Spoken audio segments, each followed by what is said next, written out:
I hope we're all taking advantage of these last few days of Ramadan.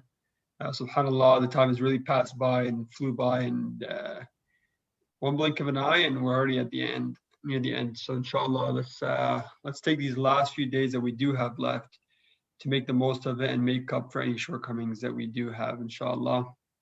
Assalamu alaikum, Shaykh Khalid. How are you? I'm good. How are you, Muhammad? Good, alhamdulillah, good, alhamdulillah. As usual, before we start, I want to give you guys the quick rundowns of what's going on during Ramadan, what we have going on in the community, inshallah. Just quickly, let me share my screen here.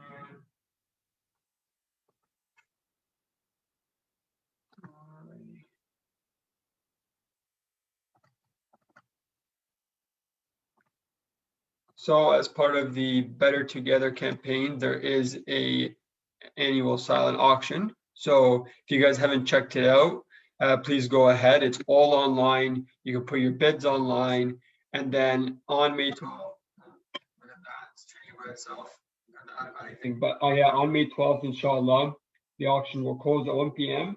and the last bidder gets the prize, inshallah. So I know these have been very, very popular in the past during our fundraising dinners, and we thought, why not do the same thing but online?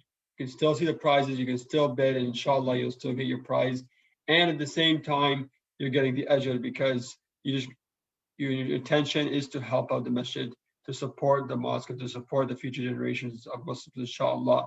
So it's like a 2-in-1. You get a prize and you're getting the ajr, inshallah. And even if you don't end up winning the prizes and you don't end up winning anything in the silent auction, you still get the ajr, because your intention is to help the mosque. Your intention is to donate at the end of the day. So even if you don't end up buying something, you still have that intention. As long as that intention is there, you will still get the ajr, inshallah. So let's take advantage of that. You just go to londonmosque.com/auction and you'll be able to participate in this. I'd like to also thank our sponsors, Incon, TMC, and Paystone. We want to thank them greatly for their participation in the Better Together campaign. They are helping make this a reality. They are helping move this project forward, and they are investing not only in their businesses but in the future of the Muslims, inshallah. So it's deen and dunya at the same time, right? You work for your dunya and you work for your deen at the same time, inshallah. You make sure that your dunya is helping your deen. And that's, mashallah, these companies have been able to help out. And you guys are also helping out, right? It doesn't mean just because your company is sponsoring, you can't help out, right? Over here, you guys can donate on a monthly basis, one-time basis. Do the same as everybody else is doing. Allow your dunya to help your deen and to help you in the future, inshallah. So make sure you participate. Silent auction, monthly payments, weekly payments, one-time payments.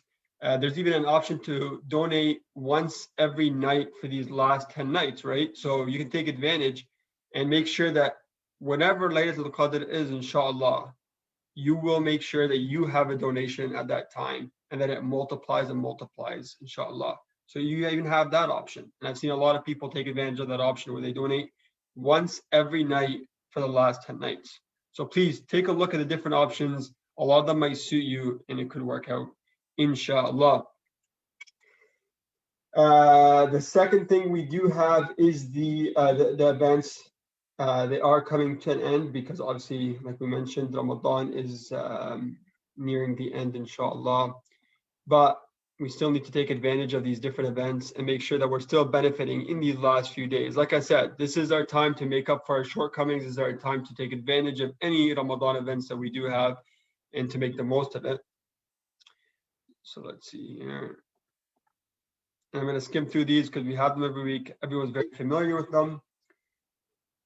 We have the Juz'a day with Sheikh Arij, like I mentioned, every week. This is an opportunity for you guys to listen and learn and get more out of the Quran by understanding the different verses and the different Juz'a in it.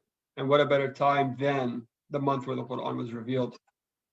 We also have Kahoot, which will be the last day, which is tomorrow, for the Kahoot sessions. I know we get around 40 plus people and people join with their families.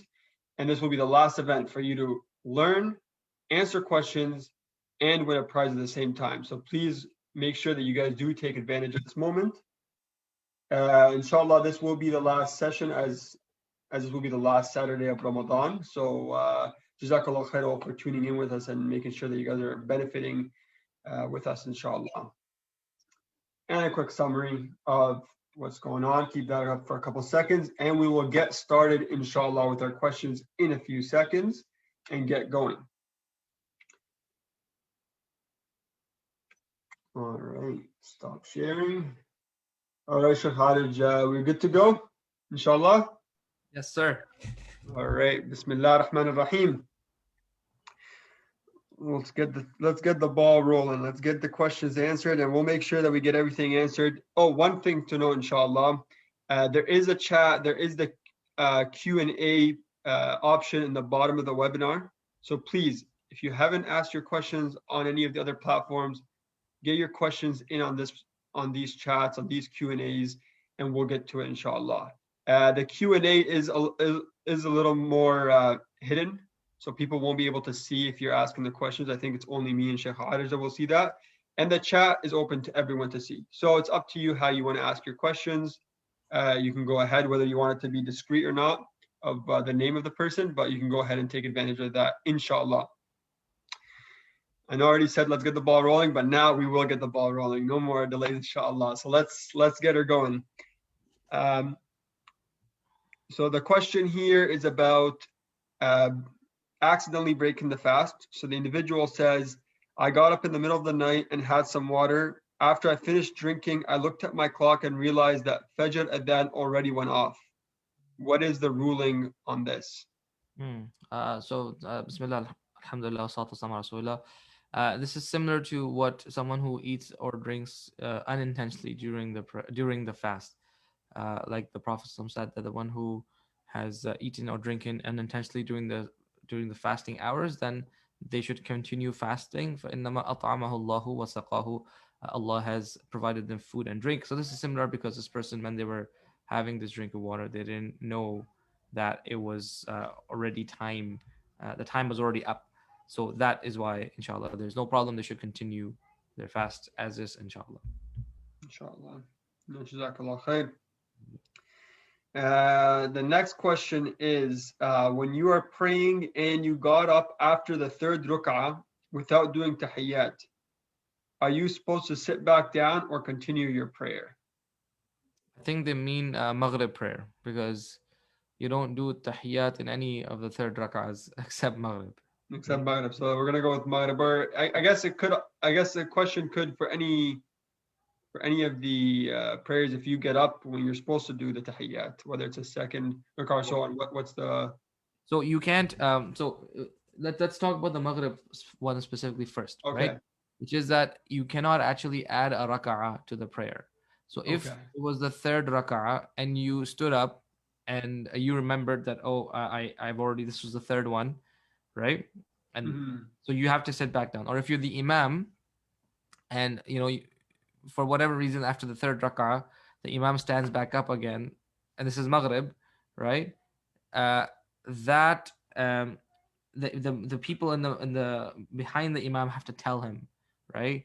And they have to remain sitting. They don't get up with him and pray like a fourth rak'ah. Okay, so you cannot add a rak'ah to the prayer. Of course, if you didn't realize, you thought it was second legitimately, that's a different conversation. That doesn't even count. But here you're not adding any rak'ahs. You just sit back down and you make the sajda of forgetfulness, sajda to sahu, and that is just you make two sajdas before you say assalamu alaikum, right? So that's as simple as that. If you missed the at-tahiyyat in the second rak'ah of a prayer that is 4 rak'ahs, okay, you stood up and then you're like, oh, this was second rak'ah. You don't sit back down. You just continue, because the last tashahud, the last at-tahiyyat is a pillar of the prayer. Okay, the one that's in between is not a pillar. You miss it, no problem. You just do the sajda of forgetfulness. All right. But if it happened that you were standing up and that meant you're gonna add a rak'ah, you sit back down. You cannot add a rak'ah to your prayer. I hope that makes sense, inshallah. Okay, inshallah. No, Jazakallah khair. So I think it's a differentiation is whether it's the last sajda or the in-between sajda, right? Yeah, That's the biggest differentiation between whether you get up or sit down. exactly. Yes. All right, perfect. Jazakallah khair. Yeah.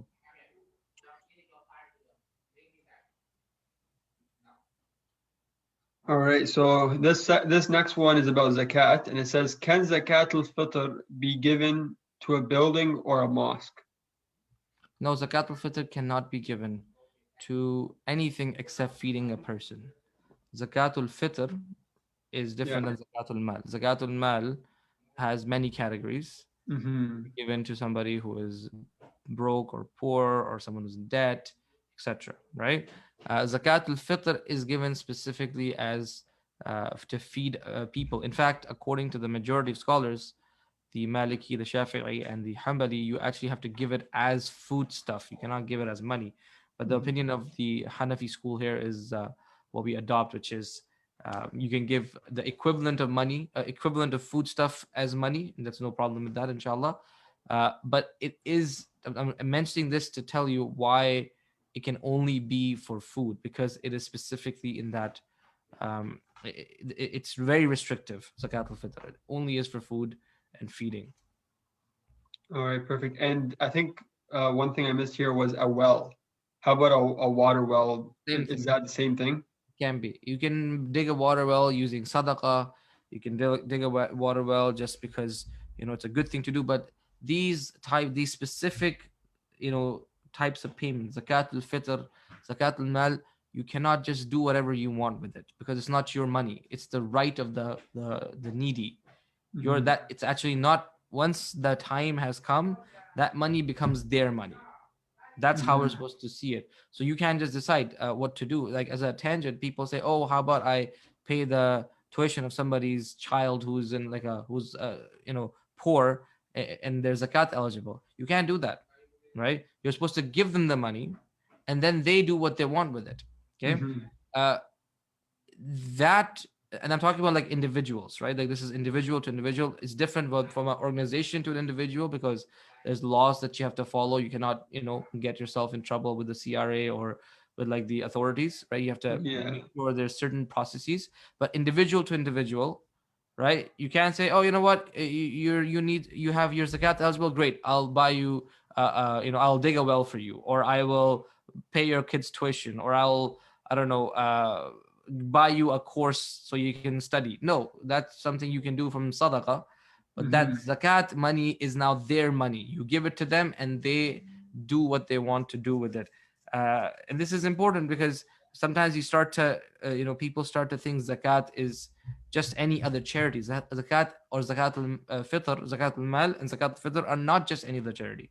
They're Mm-hmm. very specific and very restrictive, and a lot of caution has to be exercised in them. They're only once a year, right? They're given once a year, uh, and that is why there is, there's a lot of care has to be taken.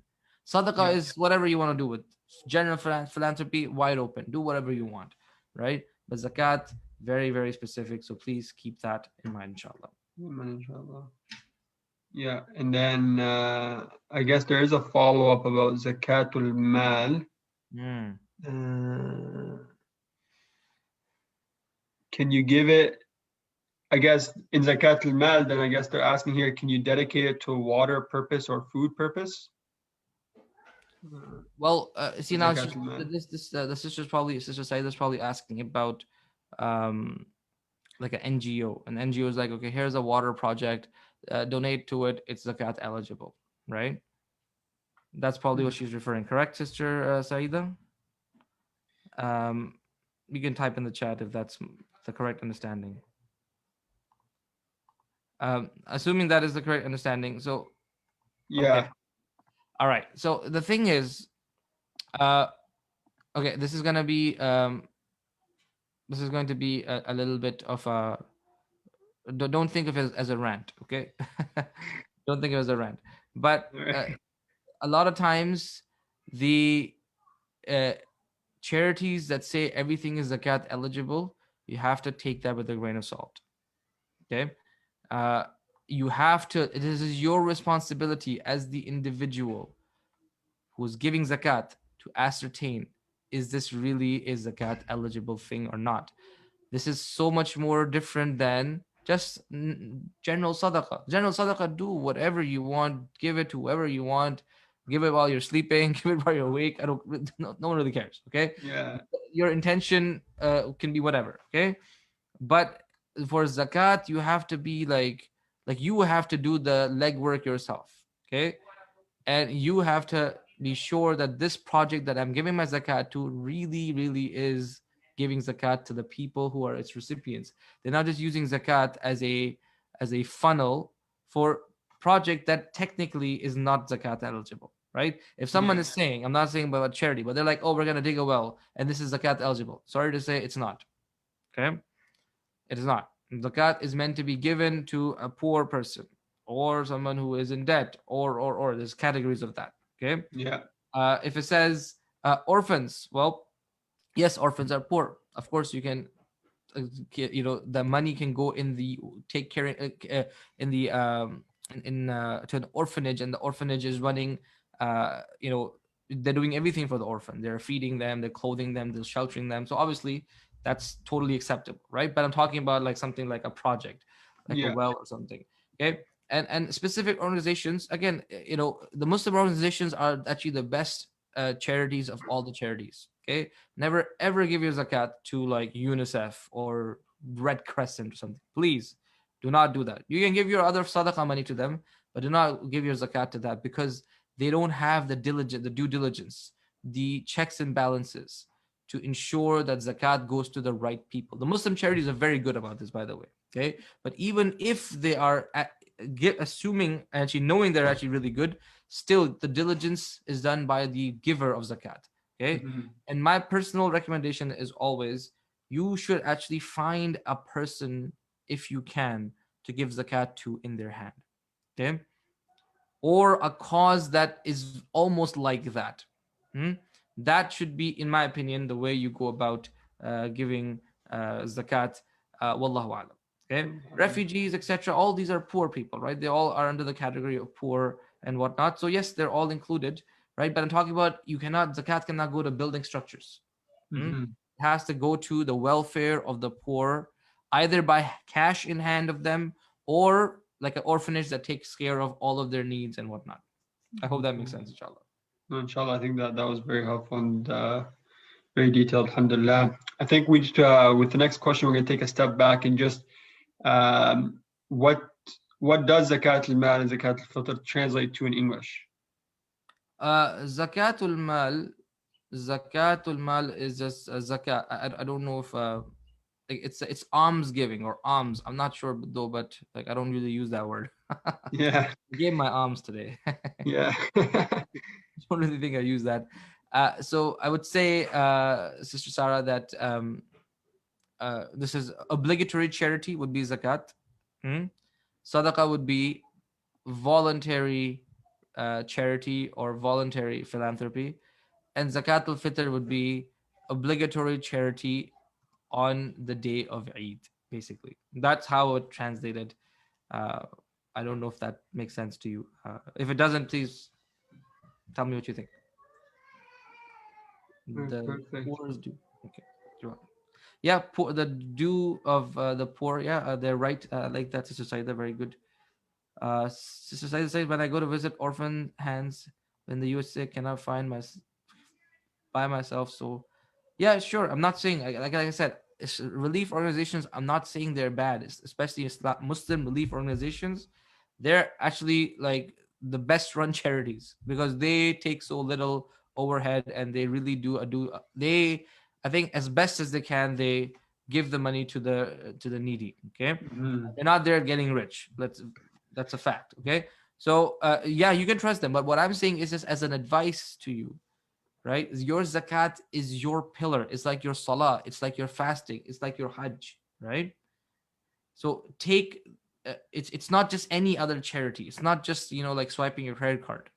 There is a little bit more diligence required there, and it's worth your while to do so. I tell you, there's no better experience than finding someone who is needy and then helping them with zakat and seeing their face and then benefiting from the blessings of the du'as. There's nothing better than that, right? Mm-hmm. So try that, inshallah, as best as you can. And if you can't, alhamdulillah, the Muslim organizations overall are very good. Alhamdulillah, alhamdulillah. That's great, inshallah. Um, and the next question is actually I'm gonna add a little bit of a follow up on this one since we're talking about zakat al-fitr. Hmm. Zakat al-fitr, the timing of it. When does it need to be paid out by zakat al-fitr? Yeah, so it is ideally paid before Eid prayer. Okay, uh, in in in um in like I mentioned, classically, uh, it is paid. Like the idea behind it is on Eid day, no one should go hungry. Hmm? Mm-hmm. That's the idea. For example, they say, let me read a couple of hadiths to you. So, for example, Abu Sa'id al-Khudri says, كنا نعطيها في زمان النبي صلى الله عليه وسلم صاعا من طعام أو صاعا من تمر أو صاعا من شعير أو صاعا من zabib. He would say that in the times of the Prophet ﷺ, we would give zakat al-fitr, uh, you know, sa'a of food. Sa'a is like, I forgot the exact measurement. I believe I always forget what sa'a is. It's like uh, 4 handfuls, I think. Don't quote me on that one. Just 4 handfuls of food. I don't know the exact amount of in kilograms. Um, so it's that amount of food, that amount of dates, that amount of grain, etc. Right? So that is what they would say. That's how they would give zakat. Okay, zakat al-fitr. Excuse me. Okay, and then Abdullah bin Abbas says, "فرض رسول الله صلى الله عليه وسلم زكاة الفطر طهرة للصيام من اللغو والرفث." Allah, the Messenger of Allah has, mandated that we give zakat al-fitr as a way to purify our shortcomings during the fasting. Okay, وَالطُّعْمَةً لِلْمَسَاكِينَ, and it is a way to make sure that uh, the poor have on this day something to eat. ومن أداها قبل الصلاة فهي زكاة مقبولة. The person who has given it before the Eid prayer, this is acceptable, alhamdulillah. ومن أداها بعد الصلاة فهي صدقة من الصدقات. Whoever gives it after the prayer, then it is just a voluntary charity. Okay, and there is no penalty. Like if you miss it, you just give some sadaqah, give that as sadaqah, and inshallah, no problem. I found it. Sorry, it's a zakat al-fitr is kilo, what, 3 kilogram. Ah, a Three kilo kilograms? point, yeah, 3 kilo. 3 kilogram. Yes, Three three kilos? kilograms approximately of food stuff. Okay, Mm-hmm. so I don't know, like a bag of rice usually comes at what, like 5 pounds, right? You buy a bag of rice for 10 pounds. I was like, I don't buy any I groceries. don't know. I don't know. Like I just eat food. I don't buy any groceries. I live at home, so when mom says go grab groceries, I ask how many bags. I don't say how many kilograms. I say how many bags do you need. That's it. That's it. I think generally like you have like a bag of rice comes in at like I think a 10-pound bag of rice I think is what we get to. I do the same thing, Muhammad. Okay. So about half of that, right? About half Yeah. of that roughly is zakatul fitr, right? Okay. And it's to be paid before the Eid prayer. If you missed it, just give sadaqah, inshallah, no problem. Inshallah. Mm. All right, perfect. Um, the next question is about shukr prayer. How do you perform shukr prayer? You just pray 2 rakahs, and your intention is to thank Allah, right? Perfect. So nice and And simple. I like it. alhamdulillah. Alhamdulillah. That's the whole thing, right? People think there's a lot of complications, but it's straightforward. Mm. To reach Allah subhanahu wa ta'ala, there's not much hardship. It's made to Alhamdulillah. be easy, right? Alhamdulillah. So I guess this is a follow-up to one of our initial questions. About the 3 rak'ahs. So if you did end up getting up and you didn't realize till later, so if you're at the third rak'ah, you got up and you continued that rak'ah, Mm. what would happen then? Did you still perform the sajda sahu or? No, you can't add it. That salah becomes invalid. If you add a rak'ah to a maghrib, you make it 4 rak'ah, then maghrib doesn't count, right? So you're Mm, praying extra invalidates the prayer. You have to sit down and finish the prayer then and there. You can add a rak'ah, say if you're praying witr, right? You can keep adding to that, no problem, right? If you're praying anything nafil, you can keep adding to that as well. But fard prayers, you cannot add a rak'ah. That will mhm. invalidate it. You have to pray again. Okay, Yeah. perfect. Jazakallah khair. Um, the next question is about pension plans. Mm. We're getting some good questions here. So it says, is it permissible for you to contribute to a pension plan through your employer, given that the investment manager will probably then partly invest the contribution into debt investments? Okay. Uh, Correct me if I'm wrong, but employer pension plans are not optional. I don't. So CPP you cannot opt out of. You have to pay. Yeah, Okay. CPP, Canadian Pension Plan, you have to pay. And yes, CPP is invested in a whole bunch of, they use a whole, spectrum of investment instruments. Uh, Many of them are acceptable, many of them are not. But since it was taken without our, it's not voluntary contribution, it doesn't, we're not held accountable for that. And when mhm, you get CPP back, that is considered as if it's a gift, right? From mhm. the government or from whoever, right? Yeah, So there is no problem in it being taken from us or receiving it afterwards. So that's CPP. A retirement plan where you are doing a group RSP as part of your employer, right? You should contribute to it, but generally the employers do have flexibility in where you can, if you talk to your employer, you're able to have some level of choice. Okay, and that varies from company to company. It's not all straightforward, yeah, right? But you do have a little bit of options there. You pick the best option, and inshallah, when you receive your group RSP after you leave employment, just approximate how much of that wealth, the one that was contributed to by the employer, uh, that was not acceptable, and you just give that away as purification. Okay, but that's only when you receive it, yeah, right? Not while you're still working there. Okay, when it comes to pensions, right? Employer pensions, if it's voluntary, I would say you should opt out of it, in the sense that if you can take that money and invest it yourself, that's good. Okay, if it is not voluntary, right, then same thing as CPP.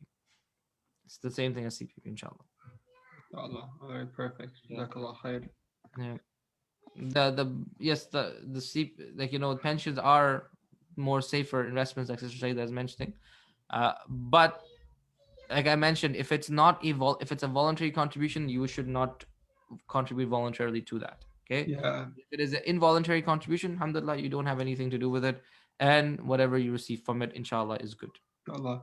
I know Well Simple, and this is not an advertisement, but Well Simple, they have a halal fund, Yeah. a halal mutual fund. So if, like you were saying, if your work is voluntary, then you can opt out of that, and you can go into the halal fund at Well Simple, and you can discuss with other banks. Like, I don't know, other banks could have halal options as well, Yeah. funds and so on.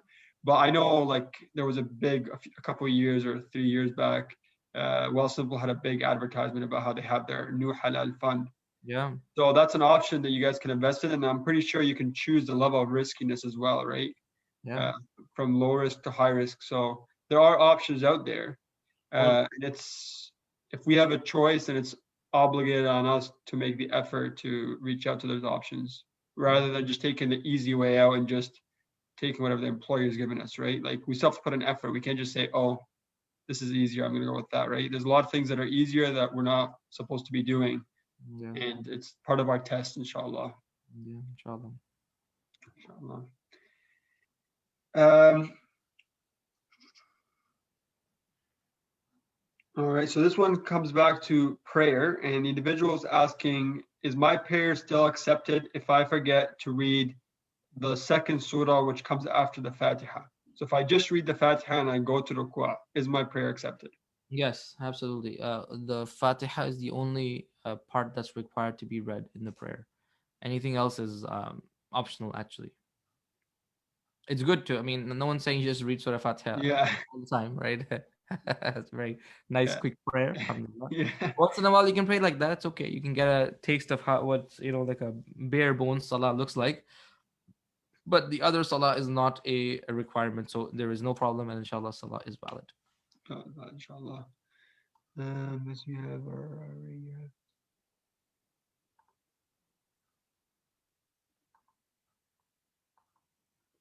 okay, so I guess this is just if you have an investment and it seems like from what I'm understanding from this question is that you can't take it out and it's accumulating interest. Do you refuse the interest or give it to the needy? I think we discussed something like that from like a savings account perspective last year. Yes. Sorry, last week.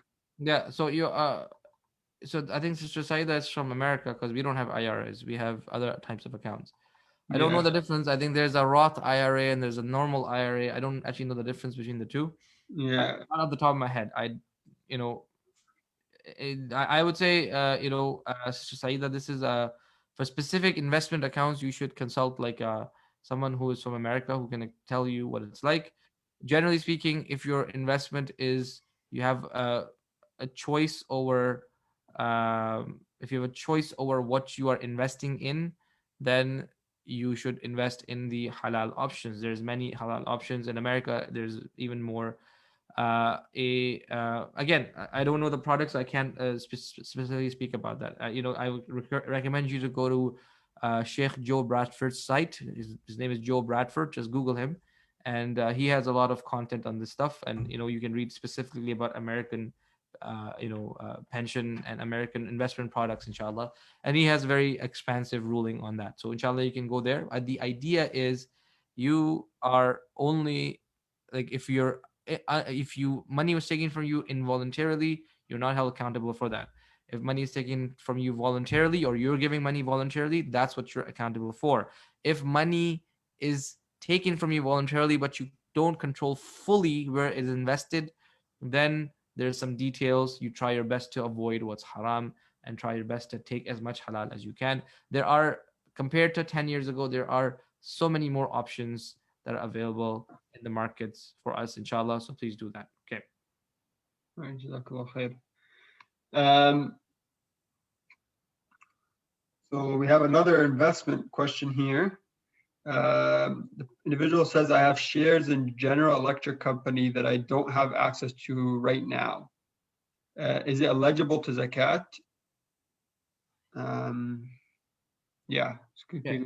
So if you don't have access, I'm assuming these are not publicly traded shares, because publicly traded shares, you have access to them right away. I don't Yeah. know if Or sometimes if you work at a company, they part of your benefit plan is that they give you stock options. Or yeah, they give you stock at a discount price, but maybe there's some vesting period where you can't access it right away. fair enough. You need Yeah. to wait at a certain time. So either option, I guess they're both the same in the end of the day. You don't have access to them. Perfect. Yeah. So the investment that you don't have access to, there's no zakat due on it until the day you get access to it. The day you get access to it, on that day, on the value of the investment, zakat is due, minus whatever else, like, there's taxes and fees that might be there if you were to withdraw, right? So the day you get it, that day, zakat is due on it. All right, perfect. Jazakallah khair. Um, I'm hoping I I'm think this getting. person also was mentioning about like it's an industrial company and whatnot. The idea of zakat is that zakat is applied to, uh, if you consider if your investment to a company as a business asset, عرض التجارة, then you only pay zakat on what's the short-term assets of the company, right? And not their long-term assets. So you can do, there's a calculation, there's a way you can calculate that based on the market cap of the company and their short-term assets. You can divide that, and then that gives you the percentage of what the zakat on that company is eligible for. So if you want to do that, you can do that calculation as well, inshallah. Inshallah. All right, perfect. Um, all right. So this one says, if it is haram to sell something you don't own, then how is having a credit card that's payable later not haram? Um,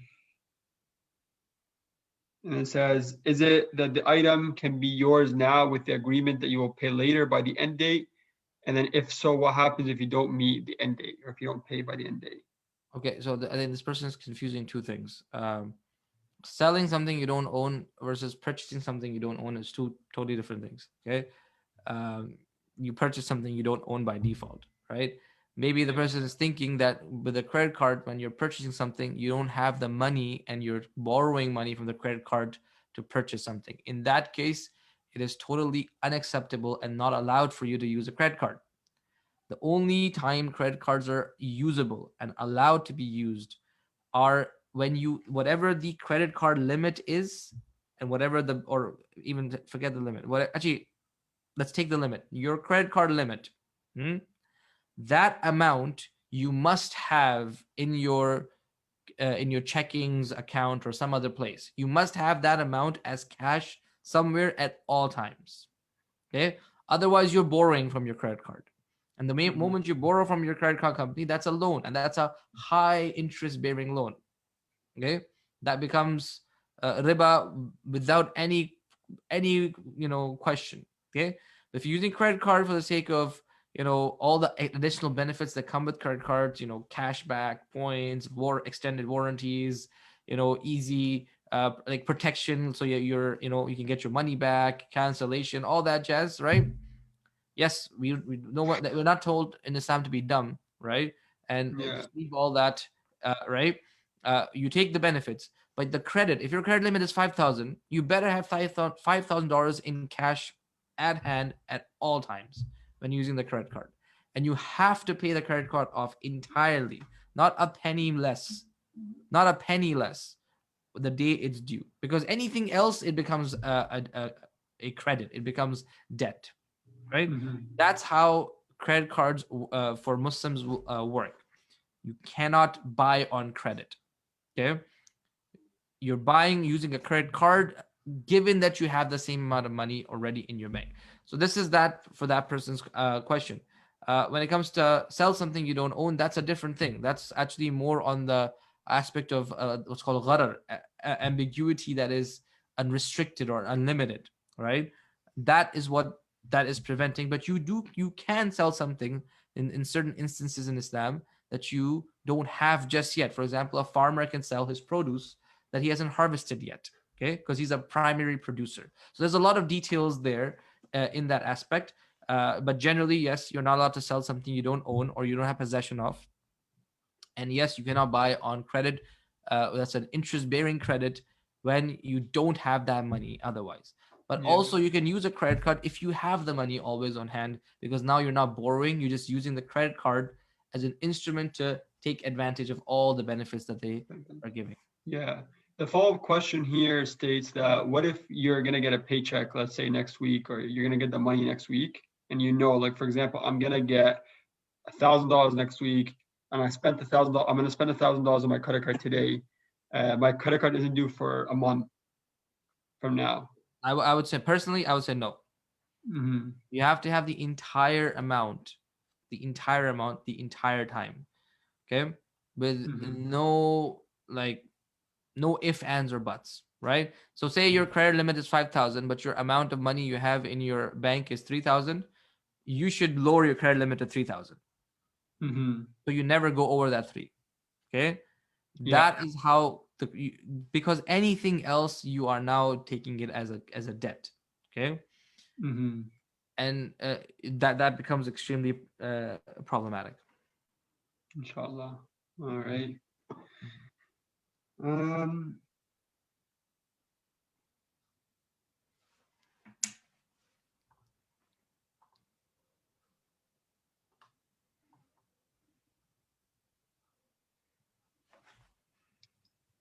try to make sure I get everybody's questions here. Mm-hmm.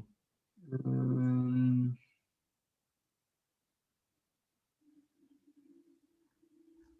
Are we out of questions? I think we're out of questions. This is the first time. Surprise. That's why I'm going through them really quickly to make sure that we don't miss any questions. Allahu Akbar. This is a first. Let me just check the Google Doc to see if there has been anything in the last couple minutes because I haven't checked that. And if that's the case, and we're off early today. Looks like it was as much as the week before. Open new window. Okay, it looks like there might have been one question that came in. Okay.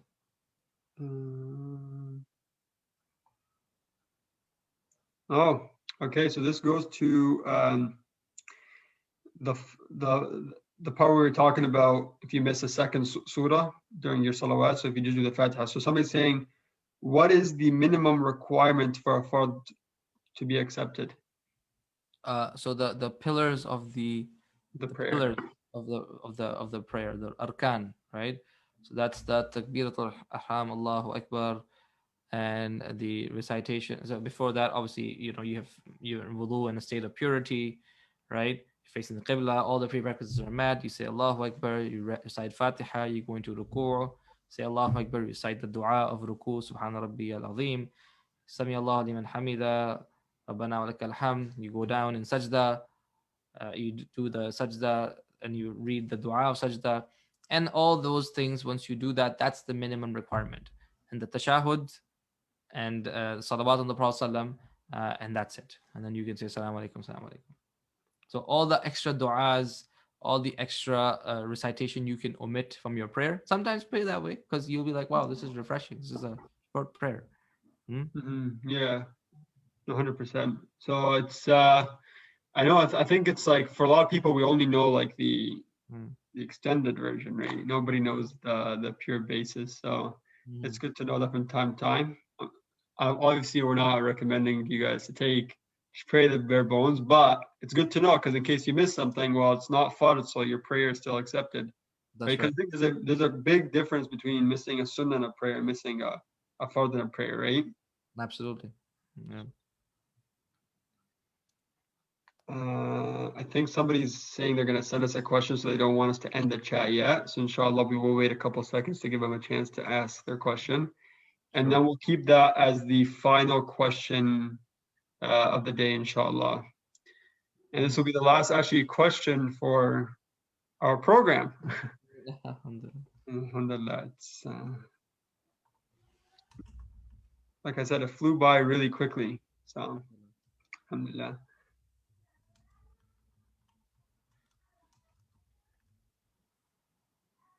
While waiting for the question, I'm going to take advantage of this time to just give a little bit more shout outs to Better Together campaign in the meantime while we wait for it.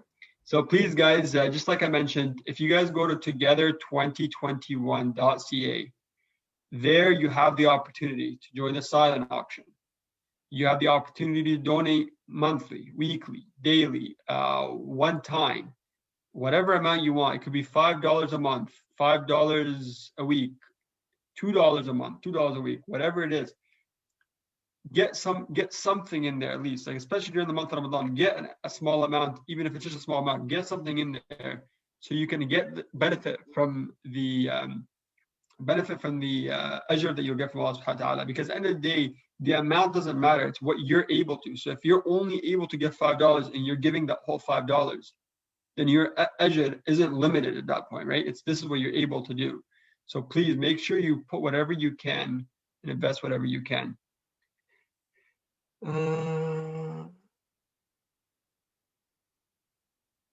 Okay, so now the question, we got the question.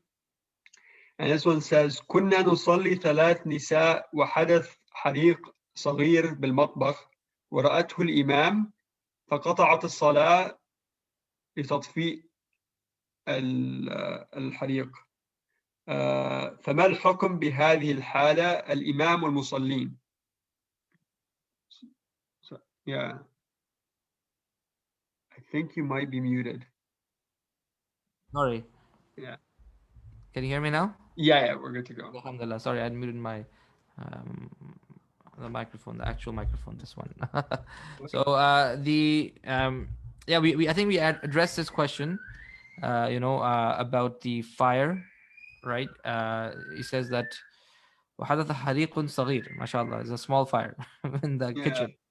ورأته الإمام. Okay, so assuming the Imam is a woman here because they're all women, Yeah. There's three right? women that are praying and the Right. Imam caught it.